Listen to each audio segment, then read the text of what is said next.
सेना परिचालन गरेर ताइवान कब्जा गर्ने सी जिनपिङको दाबी, देशको एकीकरण अबको प्रमुख प्राथमिकता हुने ठोकुवा, रुसी सेनाको ठूलो जत्था 81 पुग्यो बेलारुस, युक्रेन विरुद्ध अर्को मोर्चाबाट पनि आक्रमणको तयारी, बङ्गलादेशमा 1 दर्जन व्यक्तिको भिडले 2 रोहिङ्गिया नेताको हत्या, प्रहरीले दियो यस्तो जानकारी, पाकिस्तान विरुद्ध अमेरिकी संसदमा यति खतरनाक प्रस्ताव पेश, भारतीय मूलका नेताले उक्त प्रस्ताव पेश गरेको बारे रिपोर्ट, अचानक रुसी सैन्य क्याम्पमा आतंककारी हमला, 11 जना सेनाको मृत्यु, अन्य 15 जना गम्भीर घाइते र कम्युनिस्ट पार्टीको एकदलीय शासन प्रणाली भएको भनिएको चीनमा कतिवटा राजनीतिक दल सत्ता र संसदमा छन् त, यसबारेमा सबै जानकारी।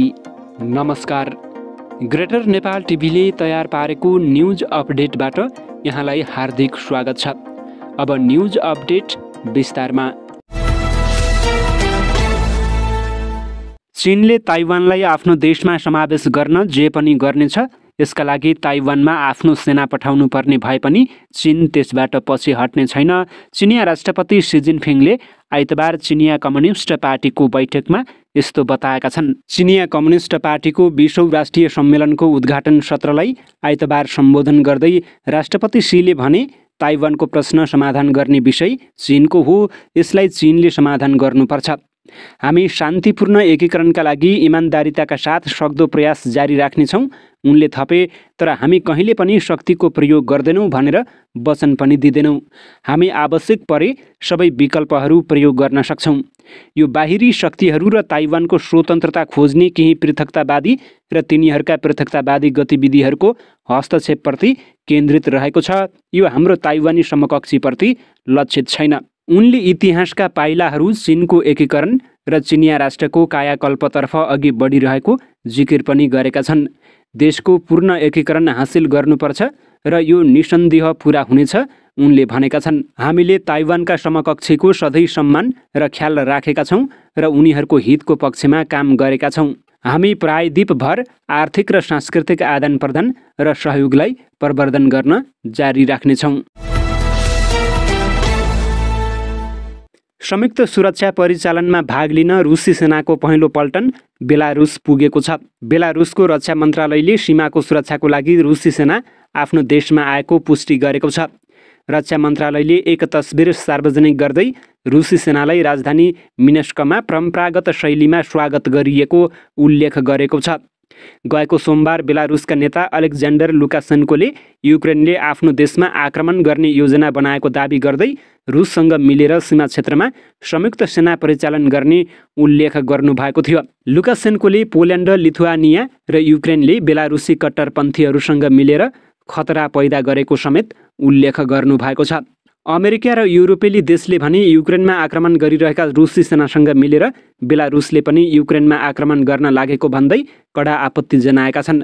युक्रेनी राष्ट्रपति भलोदोमिर जेलेन्स्कीले गएको मङ्गलबार भएको G7 को बैठकमा रुसले बेलारुसलाई पनि युद्धमा प्रत्यक्ष रूपमा तान्न खोजेको आरोप लगाएका थिए। बेलारुसका सर्वोच्च नेता लुकासेन्को रुसी राष्ट्रपति भ्लादिमिर पुटिनका सहयोगी हुन्। गएको फेब्रुअरीमा रुसले युक्रेनमा आक्रमण गर्दा रुसी सेनाको आवत जावतको लागि बेलारुसले अनुमति दिएको थियो। बङ्गलादेशमा 1 दर्जन व्यक्तिको भिडले 2 रोहिङ्गिया समुदायका नेताको हत्या गरेको प्रहरीले आइतबार जनाएको छ। करिब 10 लाख शरणार्थी बसोबास गर्ने शिविरमा सुरक्षा अवस्था कमजोर भएको लाभ लिँदै भिडले उक्त हिंसात्मक आक्रमण गरेको हो। सन् 2017मा म्यानमारमा भएको सैन्य कारबाहीपछि भागेर आई बसेका रोहिङ्गिया शरणार्थीलाई बङ्गलादेश विशाल शिविरमा आश्रय दिएको छ। हालैका महिनाहरूमा अव्यवस्थित बस्तीहरूमा हिंसा बढेको छ। गिरोहहरूले लागु पदार्थ तस्करीमा नियन्त्रण कायम गर्ने, शरणार्थीको नागरिक नेतृत्वलाई हत्या र अपहरण मार्फत तर्साउने गरिरहेका छन्। प्रहरीका प्रवक्ता फारुक अहमदले क्याम्प 13मा शनिबार राति 2 रोहिङ्गिया शिविरका नेताको हत्या भएको पुष्टि गर्नुभएको छ। शुक्रबार अमेरिकी तल्लो सदन प्रतिनिधि सभामा पेश भएको प्रस्तावमा पाकिस्तानी सशस्त्र सेनाले सन् 1971मा बङ्गलादेशमा रहेका जातीय बङ्गाली र हिन्दूहरूमाथि नरसंहार गरेको उल्लेख गरिएको छ। भारतीय मूलका अमेरिकी सांसद रो खन्ना र अर्का सांसद सेब चाबोटले अमेरिकी राष्ट्रपति जो बाइडेनलाई 1971मा पाकिस्तानी सशस्त्र सेनाले बङ्गलादेशमा गरेको हिंसालाई नरसंहारको रूपमा मान्यता दिन आग्रह गर्दै प्रस्ताव पेश गरेका हुन्। प्रस्तावमा पाकिस्तान सरकारलाई यस्तो नरसंहारमा आफ्नो भूमिकाका लागि बङ्गलादेशका जनतासँग माफी माग्न आह्वान गरिएको छ। खन्नाले चोबाटसँग मिलेर सन् 1971को बङ्गाली नरसंहारको सम्झनामा पहिलो प्रस्ताव पेश गरेका थिए, जसमा लाखौँ जातीय बङ्गाली र हिन्दू मारिएका र विस्थापित भएका थिए। क्यालिफोर्नियाको 17औं कङ्ग्रेसनल जिल्लाका अमेरिकी प्रतिनिधि रो खन्नाले ट्विट गर्दै यस्तो जानकारी दिएका हुन्। त्यो एक नरसंहार थियो। अहिलेको बङ्गलादेश र तत्कालीन पूर्वी पाकिस्तानमा लाखौँ मानिस मारिए। ती लाखौँ मारिएका मध्ये करिब 80% हिन्दू थिए, चाबोटले भनेका छन्। 2 रुसी सेनाले आफ्नै साथीहरूलाई गोली हान्दा 11 जना रुसी सेनाको मृत्यु भएको छ। बेल्गोरोड क्षेत्रस्थित रुसी सैन्य स्थलमा शनिबार भएको उक्त घटनामा कम्तीमा 11 जनाको मृत्यु हुनुको साथै 15 जना घाइते भएका छन्। युक्रेन नजिकैको रुसी सेनाको सैन्य स्थलमा 2 स्वयंसेवी सैनिकले अन्य सेनामाथि गोली हानेको रुसी रक्षा मन्त्रालयले जनाएको छ। मन्त्रालयले एक विज्ञप्तिमा उक्त गोलाबारी युक्रेनसँग सीमा जोडिएको दक्षिण पश्चिमी रुसको बेल्गोरोड क्षेत्रमा भएको जनाएको छ। अज्ञात भूतपूर्व सोभियत राष्ट्रका 2 स्वयंसेवकहरूले लक्ष्य अभ्यासको क्रममा अन्य सैनिकहरूलाई गोली हानेको र जवाफी गोली प्रहारमा मारिएको जनाएको छ। मन्त्रालयले यस घटनालाई आतंकवादी हमला भनेको छ। रुसी रक्षा मन्त्रालयलाई उद्धृत गर्दै तास समाचार समितिले पश्चिमी सैन्य जिल्लामा प्रशिक्षण सत्रको क्रममा शनिबार आक्रमण भएको हो। बन्दुकधारीहरू पूर्व सोभियत राज्यहरूका थिए। रुसी अधिकारीहरूले उक्त हमलालाई आतंकवादी कार्यको संज्ञा दिएका छन्। चिनिया कम्युनिस्ट पार्टीको सीपीसीमा त्यहाँको कम्युनिस्ट पार्टीको 20औं राष्ट्रिय महाधिवेशन चलिरहेको छ। कम्युनिस्ट शासन प्रणालीमा चलिरहेको चीनमा त्यहाँको कम्युनिस्ट पार्टी सरकारभन्दा पनि माथि हुन्छ, जसले चीनको नीति निर्माण गर्नेदेखि शासन पद्धति सञ्चालनसम्मका सबै काम गर्छ। विश्वको दोस्रो ठुलो अर्थतन्त्र र उदयमान शक्ति राष्ट्र चीनले लोकतान्त्रिक अधिकारलाई कुण्ठित गरेको आरोप पनि लाग्ने गरेको छ। सीपीसी र त्यसको नेतृत्व निकै शक्तिशाली भएको हुँदा धेरैले चीनलाई एकदलीय व्यवस्था भएको मुलुकका रूपमा चिन्ने गर्छन्। तर आश्चर्य लाग्न सक्छ, चीनमा अरू पनि 8वटा राजनैतिक दलहरू रहेका छन्, जसले आफूलाई लोकतान्त्रिक राजनैतिक दलका रूपमा चिनाउँदछन्। ती राजनैतिक दलहरूको उपस्थिति चीनको राष्ट्रिय जनकङ्ग्रेसमा समेत रहेको छ।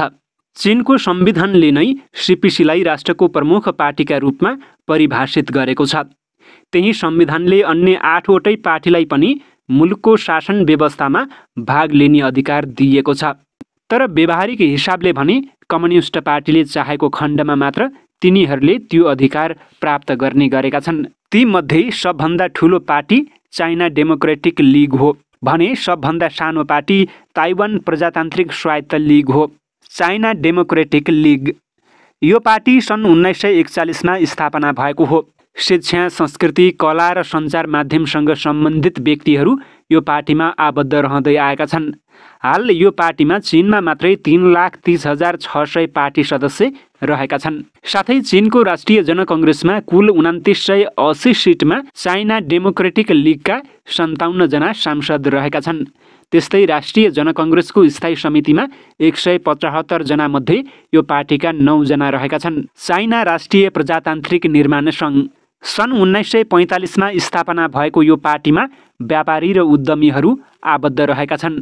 हाल यो पार्टीमा 2,04,000 भन्दा बढी सदस्य रहेका छन्। त्यस्तै चीनको राष्ट्रिय जनकङ्ग्रेसमा कुल 2,980 सिटमा चाइना राष्ट्रिय प्रजातान्त्रिक निर्माण सङ्घका 57 जना सांसद रहेका छन्। साथै राष्ट्रिय जनकङ्ग्रेसको स्थायी समितिमा 175 जना मध्ये यो पार्टीका 3 जना सदस्य रहेका छन्। ल्युसान समाज मध्यमदेखि उच्च तहका बौद्धिक विश्वविद्यालयका प्रोफेसर र शिक्षकहरू यो पार्टीमा आबद्ध रहेका छन्। सन् 1946मा स्थापना भएको यस पार्टीका हाल 1,95,702 जना पार्टी सदस्य रहेका छन्। त्यस्तै चीनको राष्ट्रिय जनकङ्ग्रेसमा कुल 2,980 सिटमा जिउसान समाजका 63 जना सांसद रहेका छन्। साथै राष्ट्रिय जनकङ्ग्रेसको स्थायी समितिमा 175 जना मध्ये यो पार्टीका 4 जना सदस्य रहेका छन्। चिनिया कोमिन्ताङ क्रान्तिकारी समिति यो पार्टीमा कोमिन्ताङ समूहका समर्थकहरू रहेका छन्, जसमा कोमिन्ताङको चीनमा प्रभाव रहँदाको अवस्थामा उक्त पार्टीमा लागेकाहरूका परिवारहरू समावेश रहेका छन्। सन् 1948मा स्थापना भएको यस पार्टीमा 1,31,410 जना पार्टी सदस्य रहेका छन्।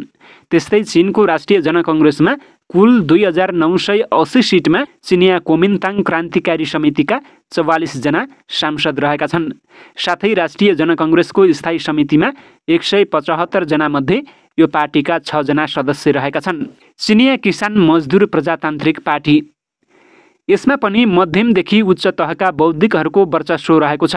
विशेष गरी मेडिकल, स्वास्थ्य, जनसङ्ख्या र पर्यावरणको विषयलाई लिएर आवाज उठाउनेहरू यो दलमा आबद्ध रहेका छन्।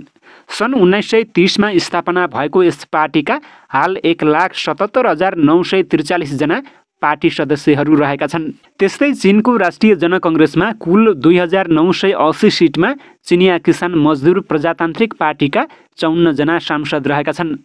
साथै राष्ट्रिय जनकङ्ग्रेसको स्थायी समितिमा 175 जना मध्ये यो पार्टीका 7 जना सदस्य रहेका छन्। प्रजातन्त्र प्रवर्धनका लागि चीन सङ्घ, सन् 1945मा स्थापना भएको यस पार्टीका हाल 1,76,719 जना पार्टी सदस्य रहेका छन्। यो पार्टीमा पनि मध्यमदेखि उच्च तहका बौद्धिक वर्गका राजनीतिज्ञहरू आबद्ध रहेका छन्, जसमा विशेष गरी शिक्षा, संस्कृति, छापाखाना, मिडियाका साथै टेक्निसियन, इन्जिनियर र रिसर्च क्षेत्रका मानिसहरू रहेका छन्। त्यस्तै चीनको राष्ट्रिय जनकङ्ग्रेसमा कुल 2,980 सिटमा प्रजातन्त्र प्रवर्धनका लागि चीन सङ्घका 58 जना सांसद रहेका छन्। साथै राष्ट्रिय जनकङ्ग्रेसको स्थायी समितिमा 175 जना मध्ये यो पार्टीका 7 जना सदस्य रहेका छन्।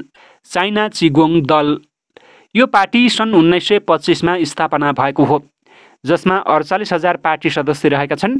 विभिन्न कारणले विदेशमा बसोबास गर्ने चिनियाहरू यो दलमा आबद्ध रहेका छन्।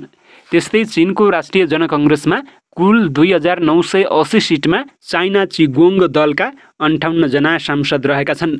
साथै राष्ट्रिय जनकङ्ग्रेसको स्थायी समितिमा 175 जना मध्ये यो पार्टीका 3 जना सदस्य रहेका छन्। ताइवान प्रजातान्त्रिक स्वायत्त लीग, यस पार्टीमा चीनको कम्युनिस्ट पार्टीलाई समर्थन गर्ने ताइवानीहरू आबद्ध रहेका छन्। सन् 1947मा स्थापना भएको यस पार्टीका हाल 3,000 मात्रै पार्टी सदस्य रहेका छन्। त्यस्तै चीनको राष्ट्रिय जनकङ्ग्रेसमा कुल 1980 सिटमा ताइवान प्रजातान्त्रिक स्वायत्त लीगका 13 जना सांसद रहेका छन्। साथै राष्ट्रिय जनकङ्ग्रेसको स्थायी समितिमा 175 जना मध्ये यो पार्टीका 3 जना सदस्य रहेका छन्।